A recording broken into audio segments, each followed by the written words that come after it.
If you need to line up text, images, or design elements in GIMP, guidelines can save you a lot of time and help you work much more accurately. In this quick tutorial, I'm going to show you how to place guidelines quickly in GIMP using the ruler bars, so you can create clean alignment references in just a few seconds.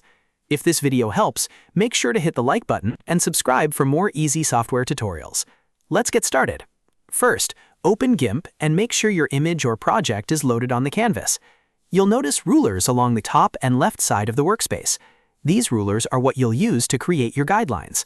To place a guideline, move your cursor over the top ruler or the side ruler indicator trackbar. This is the area where GIMP lets you drag out a guide from the ruler into the image window. Once your cursor is in the right spot, click and hold the mouse button. While holding it down, drag your cursor straight down onto the image view screen. If you're pulling from the top ruler, you'll create a horizontal guide. If you're pulling from the side ruler, you'll create a vertical guide. As you drag, you'll see the guide preview moving with your cursor, helping you position it exactly where you want it. When the guide is lined up in the correct place, simply release the mouse button. GIMP will place a clean blue Workspace reference guideline across your canvas.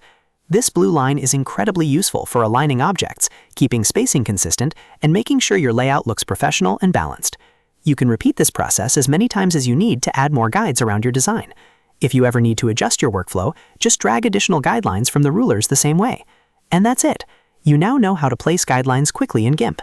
It's a simple trick, but once you start using guides, your editing and design work will become much easier and much more precise. If this tutorial helped you out, be sure to like the video and subscribe so you don't miss the next GIMP tip.